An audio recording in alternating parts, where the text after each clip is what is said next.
What makes part D different from the questions that we've done up till now is this question has sine and cos in the same question. Whereas if we look back at the one that we did right before this one in C, this one only had sine squared, so you were able to factor it to solve it. But this equation has a sine theta and a cos squared. So if we think about having sine as our y coordinate and cos as our x coordinate, that's like having negative 3y minus x squared minus 3 equals 0. And if you looked at it that way, you might remember from grade 11 and grade 10 that you can't solve an equation that has two different variables. You might be able to solve an equation, for example,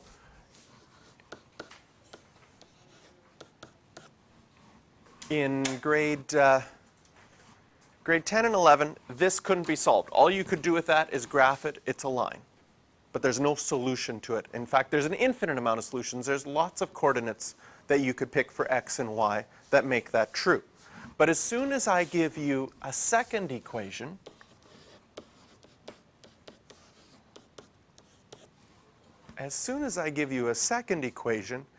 now those two lines intersect. And there's only one place that they intersect, and that's the solution. Do you remember those systems of equations questions where you have two equations with two unknowns?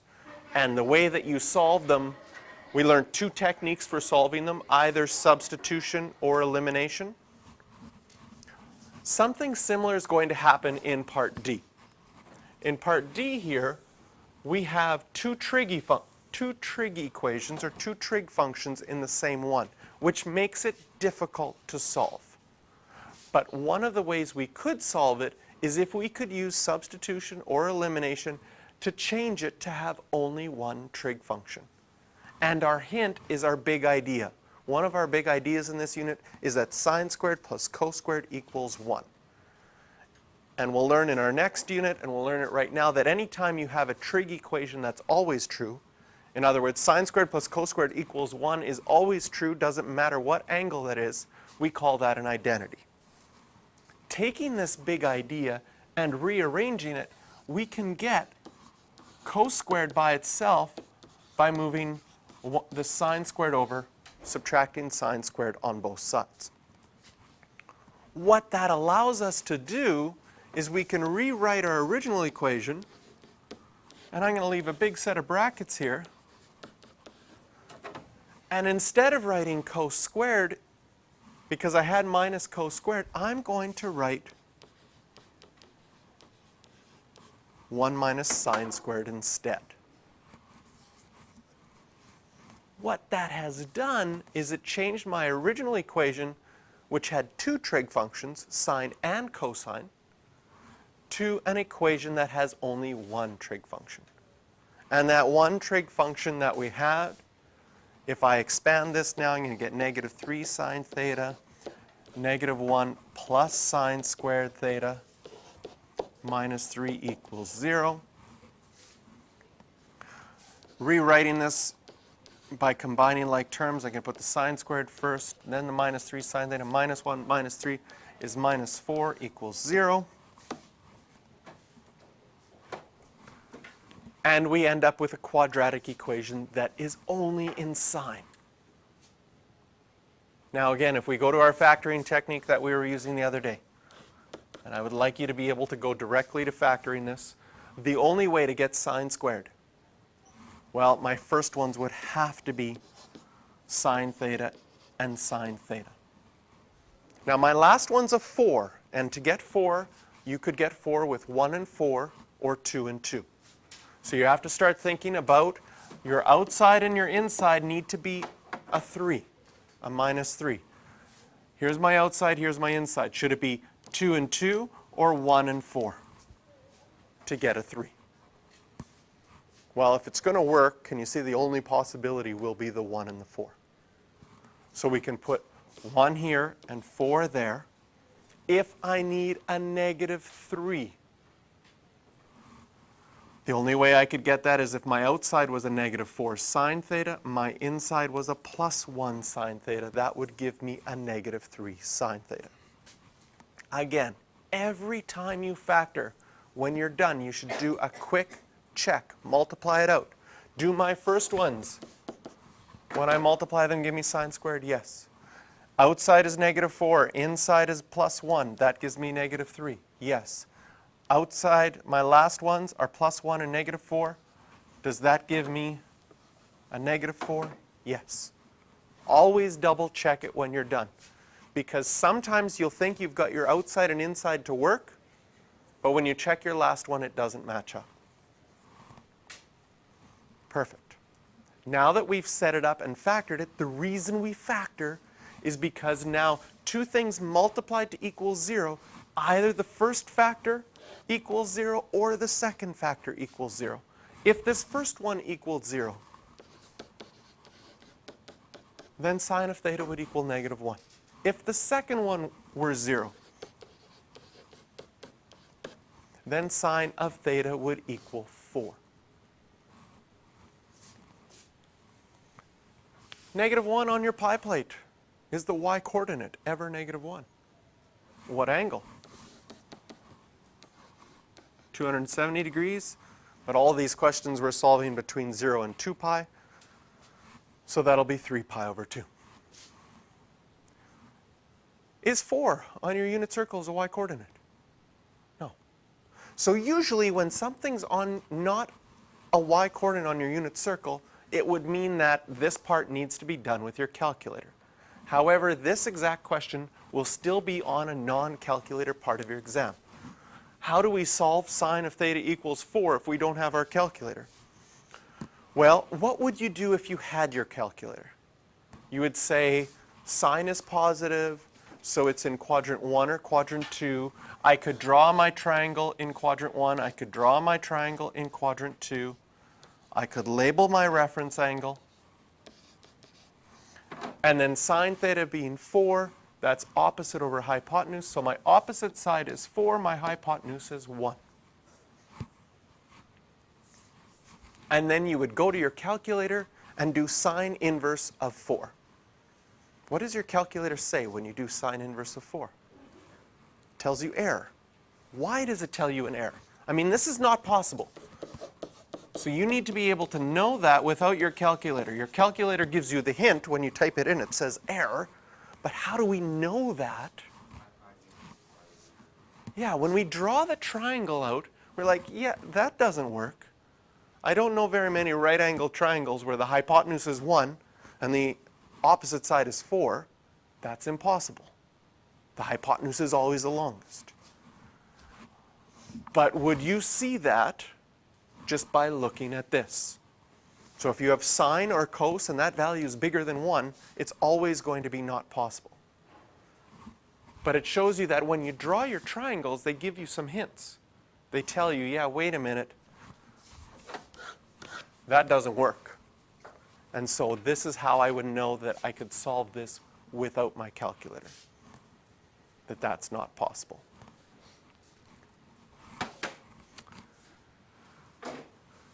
Question E would show up on a calculator part of your exam.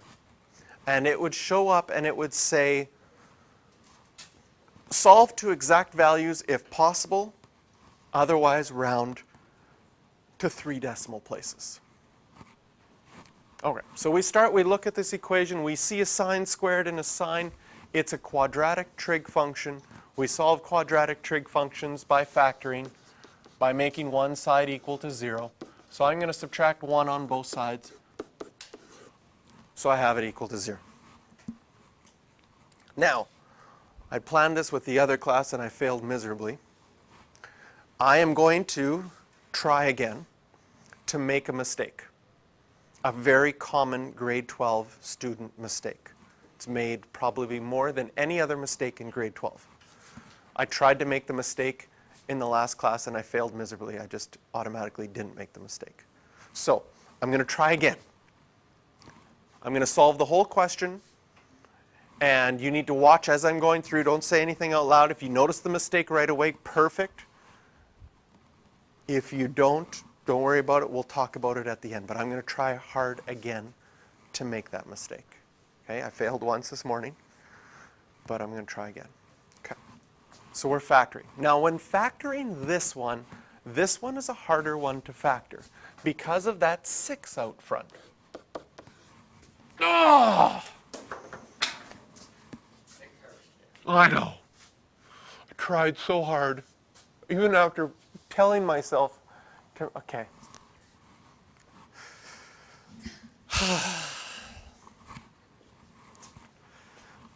Oh, I didn't make the mistake. I tried to make the mistake, and I didn't make the mistake. But we'll talk about it after. Okay, this is a hard one to factor. This is hard to factor because of that 6. And that 6 means it could be 2 and 3 or 6 and 1, and because we have more than one option, it gets difficult.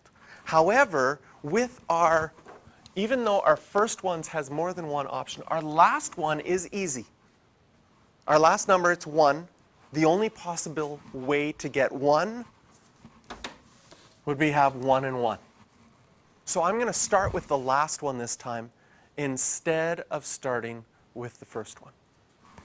And now that we have our last one there, you can think about your first one, either 6 and 1 or 2 and 3.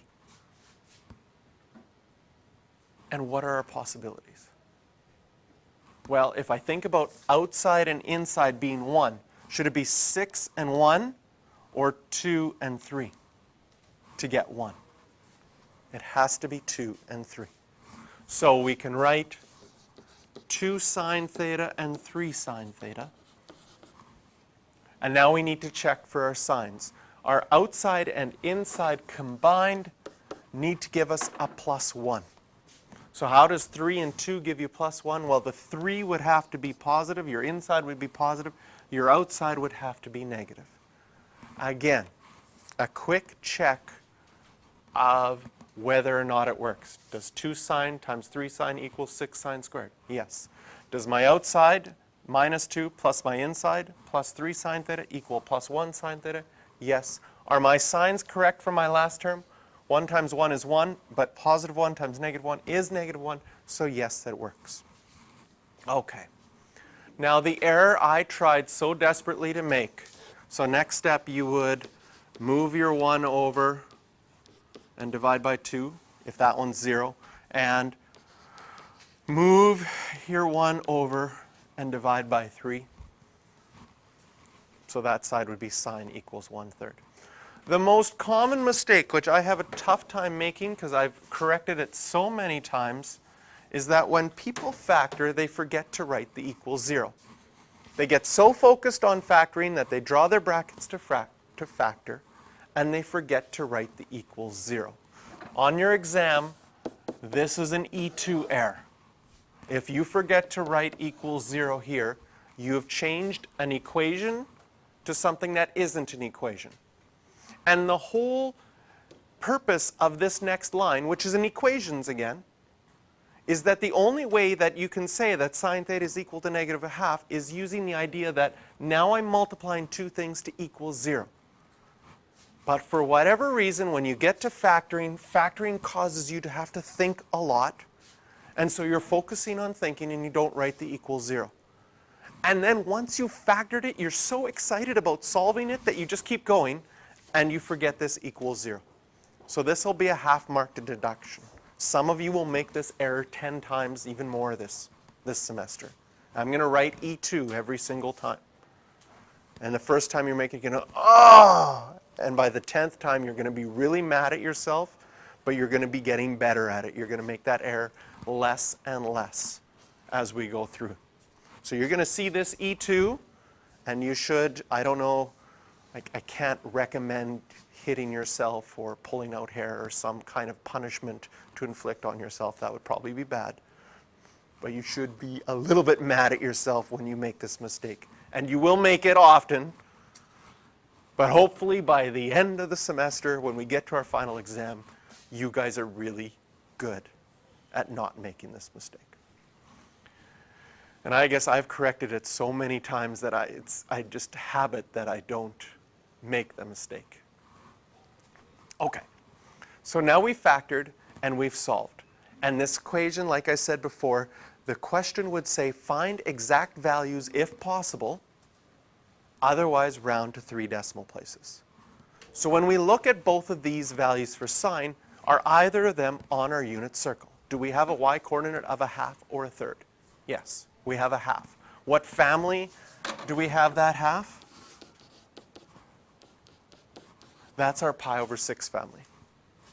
Sine is negative, so we would be looking in quadrants 3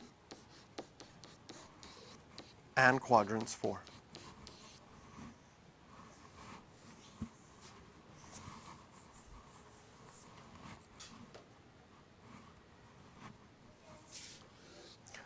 On the other side, however, 1/3 is not on our unit circle. And so we need to find our reference angle. Now, if it's still helpful for you, draw out your angles. But eventually what's going to happen, you know it's in quadrant 1 or quadrant 2. You can make your triangles in both of those quadrants. You can label your reference angle. And you know that the opposite over hypotenuse is 1/3. And you can use that triangle to find your reference angle. Now, as you get better at this, these triangle drawing things can happen in your head. You don't need to show that work, but you should still be able to visualize it. And then you can say, if I needed to find that reference angle, I would do sine inverse of 1/3. And that value, I'd go to my calculator, because that's not one on my pi plate, and I'll round it to 3 decimal places. Check on your calculator that you get that same value in radians.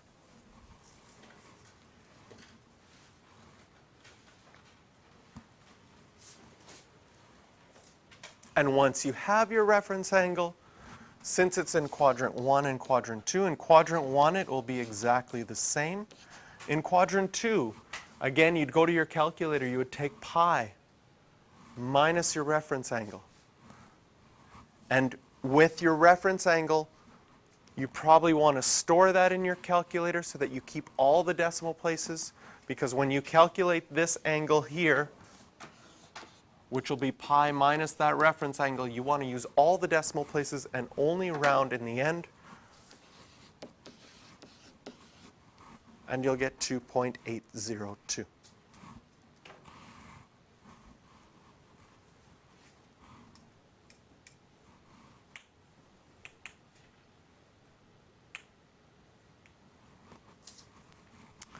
So we need our calculator for the right branch of our solution here, but the left side with the half you could do without your calculator. So whatever you can do without your calculator, you'll leave as exact values. Otherwise, you're going to solve it to 3 decimal places.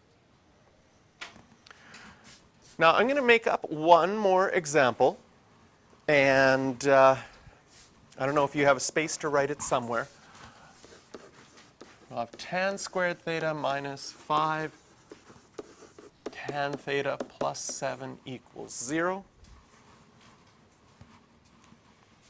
So we see it's another quadratic trig function. We say, okay, I'm going to try and factor this. I write the equals 0 so I don't lose that e2. So I just do it automatically right away. It was so hard. Even though I was concentrating on forgetting it, I couldn't do it. Man, that's bad.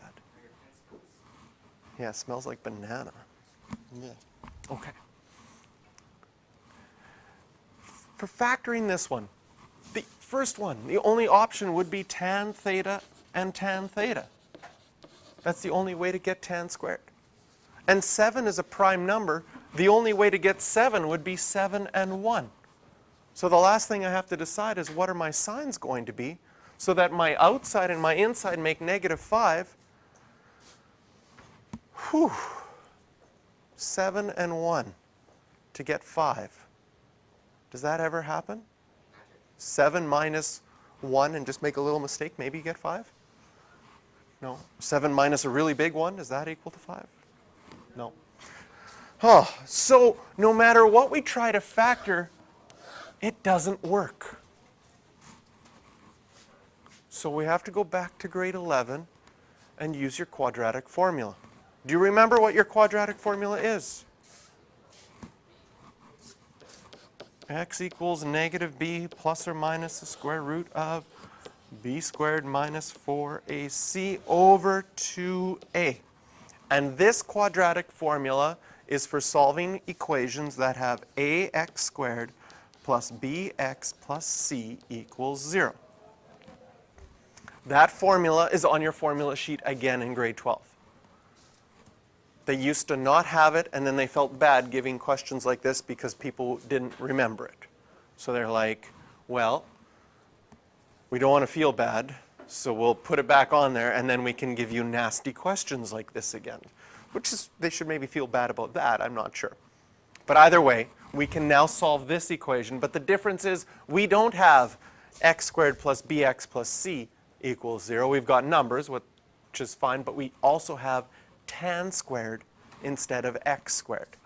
So when writing out our formula, and I'll put this formula in a box, when writing out our formula, we would have tan theta equals, instead of x equals, negative b, negative negative 5, plus or minus b squared, well, negative 5 squared, I'll just write it out, wow, first.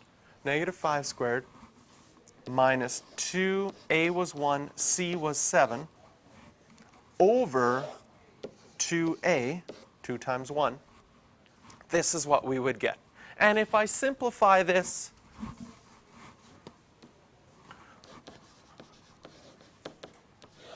I have tan theta equals 5 plus or minus 25 minus 14 is 11 over 2.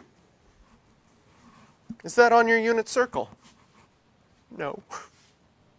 5 plus square root of 11 over 2? No, haven't seen those numbers like that before. But how do we work with this? The quadratic formula with the plus or minus means that you have two solutions. One solution is with the plus sign. And the other solution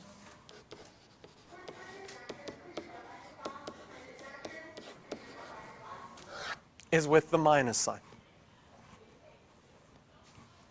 And since these values are not on our unit circle, we're going to have to use our calculator, and we're going to have to find our reference angles. Now, if you were drawing this out, you would have to determine which quadrants this is in. Tan of theta equals 5 plus the square root of 11 over 2. Is that going to be positive or negative?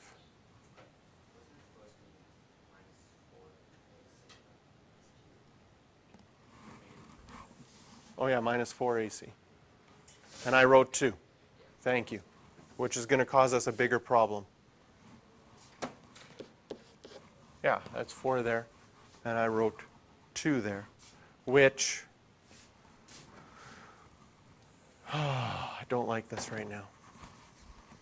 Which causes an issue right here, because I'd have 25 minus 28, which would give me minus 3.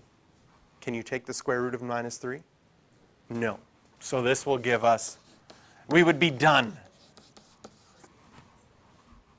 Okay? And you would just have no solution. But I want us to have a solution, so I'm going to manipulate our question just a little bit. Okay? I'm going to keep the formula right, but I'm going to change this 7 to 7 over 2. Okay? You still can't factor it. It's even if you saw that 7 over 2, you'd probably not even want to try to factor it. Okay? If I have that 7 over 2 here, when I multiply it out, because I forgot that 2, I'm still going to get 11. And then we don't have to, we can keep going from where we're at. Is that okay? Thanks for noticing that. No, I didn't do that mistake intentionally. My mistakes, I make them honestly. Although sometimes I'll try to make mistakes intentionally, and you might think, did he do that intentionally or not? But no, that one was just an honest mistake.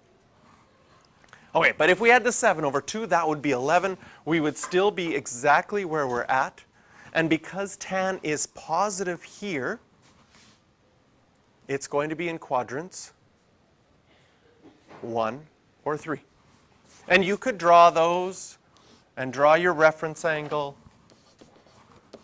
And if you label things, tan is opposite over adjacent, it would look like that. Whew. Still not pretty. And again, what we need to do, though, is find our reference angle. Our reference angle is going to be tan inverse of this value. So we're going to go to our calculator, type tan inverse of 5 plus the square root of 11 over 2.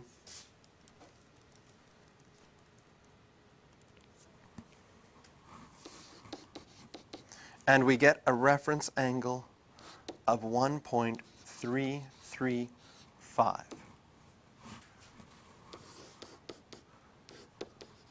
So our answer for theta in quadrant 1 will be identical to our reference angle. Our answer in quadrant 3, well, that would be pi plus our reference angle. Again, we don't round until we've got our final answer, and then we would round, and it's 4.476.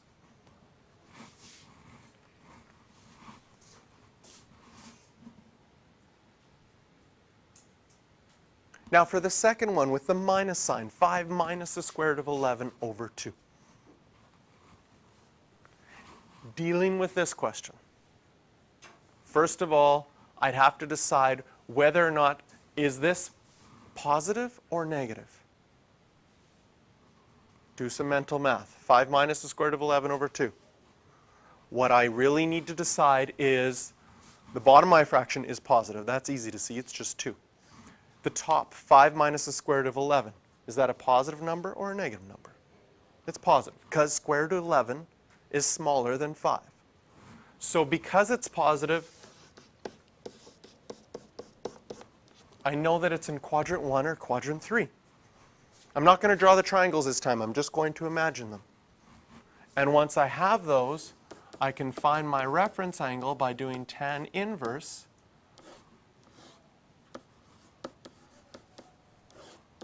of 5 minus the square root of 11 over 2.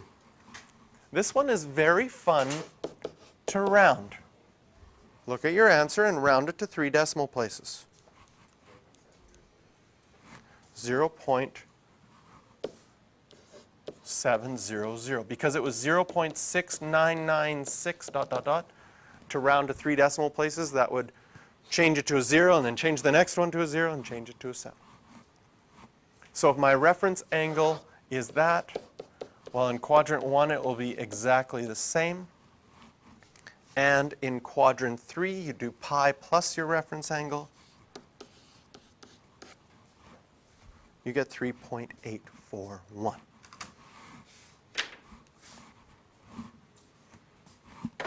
Perfect. So you can get questions that require that you use the quadratic formula. Yes? This would be on a calculator part, obviously. Okay? The quadratic formula, you can use it, if it factored nicely, you could still use the quadratic formula. Do you guys know what happens when something that's nice gets put into the quadratic formula? Well, let's look. Let's do an actual example. Let's do one that's really easy to factor. Let's say I have sine squared theta plus 3 sine theta plus 2 equals 0. Super easy to factor because the only way you can get sine squared is sine and sine. The only way you can get 2 is 2 and 1. Outside and inside, 2 and 1. If they're both added, I'll get a plus 3. Probably one of the easiest ones to factor. Okay? But let's say you're having a bad math day and you can't figure out 2 numbers that multiply to give you 2. It's a really bad math day. It's like, shoot, my 1 times table is failing me. And you can't remember that 1 times 2 is 2, so you decide, I'm going to use the quadratic formula. I'm just fed up with factoring. So my quadratic formula, sine theta equals, oh, by the way, I'm just going to solve this. I'd get sine theta equals -2 and sine theta equals -1.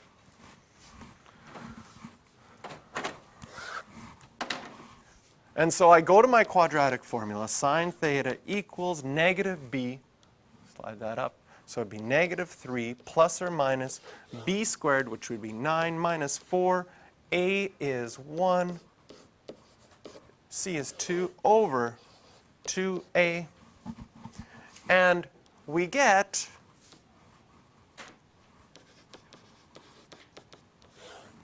-3 plus or minus, and this is the square root of 1 over 2. Every time that you have something that is nice, that could be factored, when you put it into the quadratic formula, this is a perfect square that can be simplified. Square root of 1 is 1. So my two answers, my one answer will be -3 plus 1, which will be -2 over 2. My second answer will be -3 minus 1, which will be -4 over 2. And you can see this one matches with -1, this one matches with -2. Those are the same answers that we got before. So your quadratic formula works for that as well. Over the years, I've had some students that like the quadratic formula instead of factoring. I personally like both of them, right? If you get in a place where nothing's working for you for factoring, then use the quadratic formula, because that'll be faster. In this case, I think factoring is faster. So getting good at both of them gets you to the place where you can use one over the other, and they're never going to be told you have to use a quadratic formula or you have to factor. Yes? Yeah, we've completed the square as well. That generally is even longer than both of them combined, so not so much. Well, the reason you do the completing the square is the method by which you can derive the quadratic formula. If you want to know where does the quadratic formula come from, how do I solve for it, you have to complete the square to make the formula. If you'd like to see that, I can show that to you sometime. But yeah, I have in some places I've had students, usually they're German exchange students that really like the quadratic formula. They use it a lot and don't like to factor because they haven't used that very much. Okay? But depending on, you can use either. If you're stuck with the factoring, go to the quadratic formula. Once you get good at factoring, factoring is always faster than the quadratic formula. Okay, we're going to stop.